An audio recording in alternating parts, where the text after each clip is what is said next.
Roger was waiting at Knapford Station, steam rising gently from his funnel. The bustling station was filled with the clatter of passengers and the flurry of engines coming and going from the platforms. Roger glanced at the clock tower, his face reflecting a mix of impatience and resignation. He knew Emily would be arriving soon. He embraced himself for their usual banter. Emily chuffed into the station, her polished green paint gleaming in the afternoon sun. She slowed to a graceful stop beside Roger.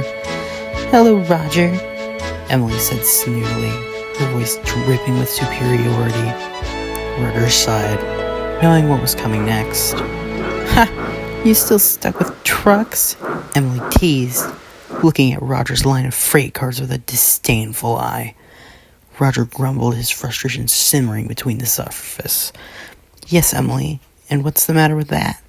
"Well, simply put, trucks are dirty and gross. Thank you for wasting away so I can pull my lovely coaches," Emily replied smugly, her eyes twinkling with pride. Roger's face tightened. "Emily, why can't you just accept that trucks are essential to a railway's economy, not just the express? The viaduct isn't even done, so it's more the express from one end to the other," he shot back, his voice edged with arrogance. Emily's smile faded, replaced by a look of irritation.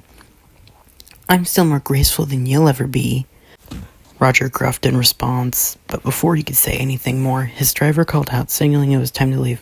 "Come along now," driver said, blowing Roger's whistle. Roger released a burst of steam, sending a cloud of wafting into Emily's face. "Hey!" Emily protested, her voice muffled by the steam. As Roger's train pulled out of the station, he muttered to himself, "What a nuisance. I hope I can find a way to put her in place somehow."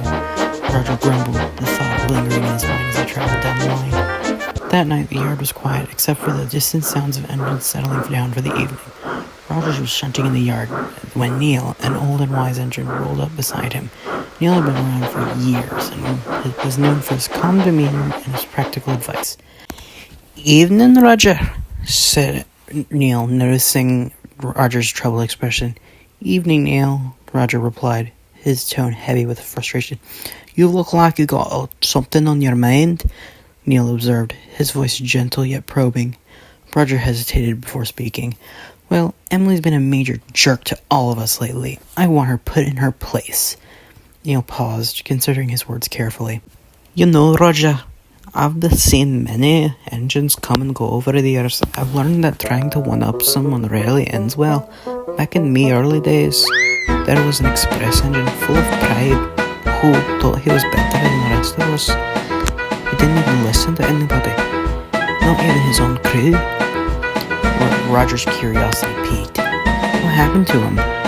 Neil sighed, a hint of sadness in his voice. "One day, he wasn't paying attention and ended up in the harbour. It was a lesson in humility I think he needed." Roger chuckled at the thought, but quickly returned to his more serious tone. "Maybe I'll just bide my time and wait for an opportunity." Neil nodded, offering his final piece of advice. "Just remember, Roger, it's not about putting others in their place. It's about knowing your own and helping others find theirs." The next few days went on much the same, with Emily and Roger bickering at every chance. The other engines began to avoid the two whenever possible, tired of their constant arguing. One of these days, Roger and Emily met again at the big station. They began to argue again. This time, Roger had finally had enough. "Alrighty then, if you're so graceful, I bet you can't beat your old record," Roger said confidently. Emily smirked. "What if I did?" "Go ahead then. Prove me wrong." Roger's words pierced through Emily's ego. Emily said nothing and stormed off in a cloud of steam, ignoring her crew's suggestion not to let Roger get into her head.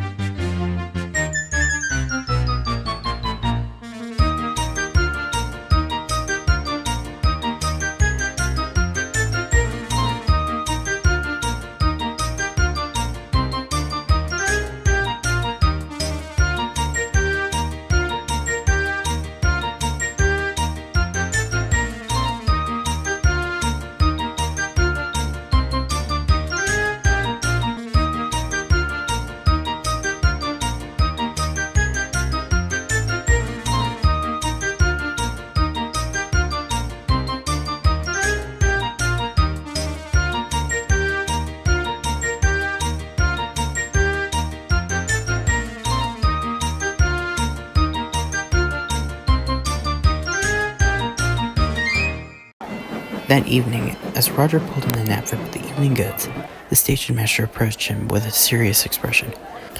Roger, Emily's broken down in the forest past Wellsworth. We need you to pull her and the train home, the station master said. Roger's eyes lit up with a mix of surprise and excitement. He grinned from buffer to buffer. Aye, aye, Captain, Roger said eagerly. As Roger made his way to the forest, he couldn't help but think about how this might be the perfect opportunity to show Emily that she wasn't invincible.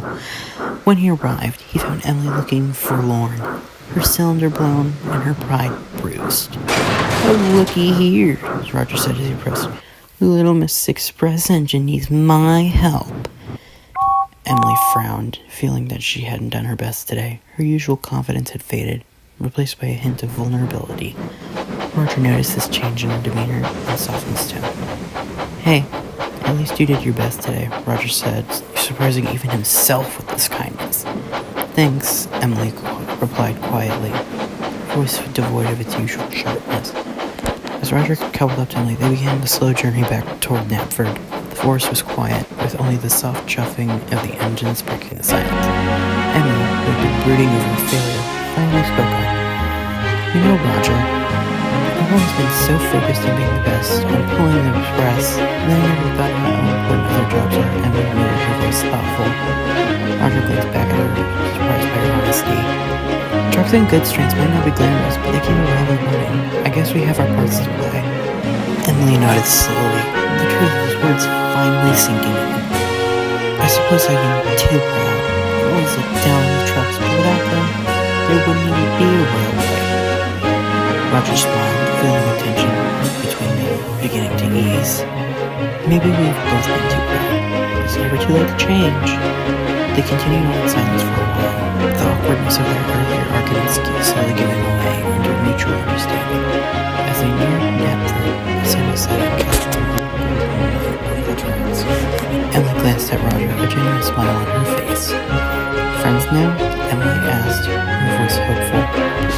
Roger chuckled softly, and sounded more sincere than before. Sure, why not? And so Roger and Emily returned to Knapford, not just as engines on the same railway, but as friends.